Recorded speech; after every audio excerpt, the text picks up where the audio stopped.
ഡിങ്കൻ സിംഹത്താനും കരിങ്കാടനും അന്ന് വലിയ സന്തോഷത്തിലായിരുന്നു. ഹായ്, എത്ര നാൾ കൂടിയാ ഒന്ന് വയറ് നിറഞ്ഞത്.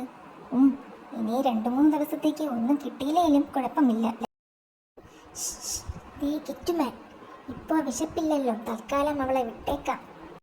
അതെ, സിംഹത്താൻ കരിങ്കാടനോട് എന്തോ രഹസ്യം പറഞ്ഞു.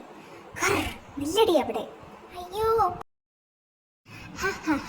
ആ ഗുഹയുടെ നേർക്ക് തന്നെ അവൾ ഓടുന്നത്. നമ്മുടെ സൂത്രം ഫലിച്ചു. രക്ഷിക്കണേ. ക്രൂരന്മാർ ഗുഹയ്ക്ക് മുന്നിൽ തരയില കൂട്ടി. വേഗം തീ കൊളുത്ത്. അന്ന് വേട്ടക്കാരന്റെ കയ്യിൽ നിന്ന് കിട്ടിയ തീപ്പട്ടിയുടെ ഉപയോഗം കണ്ടോടാ. പുകയേറ്റ് ശ്വാസം മുട്ടുമ്പോൾ അവൾ ഡിങ്കനെ വിളിക്കും. ഡിങ്കൻ വന്ന് അവളെ രക്ഷിക്കാനായി ഗുഹയ്ക്കകത്ത് കയറും. അപ്പോൾ കല്ലുകൊണ്ട് ഗുഹയടച്ച് പിന്നെയും തീയിടും.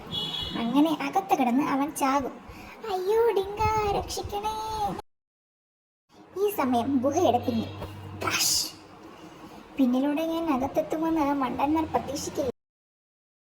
ഹായ് ഡിങ്കൻ, ശബ്ദമുണ്ടാക്കാതെ ഇതുവഴി വാ. ഡിങ്കൻ കിറ്റുവിനെയും കൊണ്ട് പിന്നിലെ വഴിയിലൂടെ പുറത്തെത്തി. ഇനി ഇത് അടച്ചേക്കാം.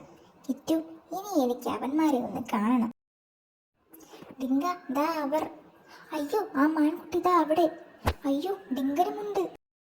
കുതിച്ചെത്തിയ ഡിങ്കൻ, ചെല്ലട സിംഹത്താനെ, ആ ഗുഹയിലേക്ക് തന്നെ. അയ്യോ, ഞാൻ തനിയെ ഗുഹയിലേക്ക് പോയിക്കൊള്ളാമേ. രണ്ടും ഒരാഴ്ച ഇതിൽ കിടന്നൊന്ന് മെലിയട്ടെ.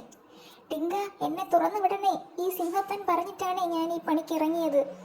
കരിങ്കാടാ, നിനക്ക് ഞാൻ തരാമടാ. Tim Tim.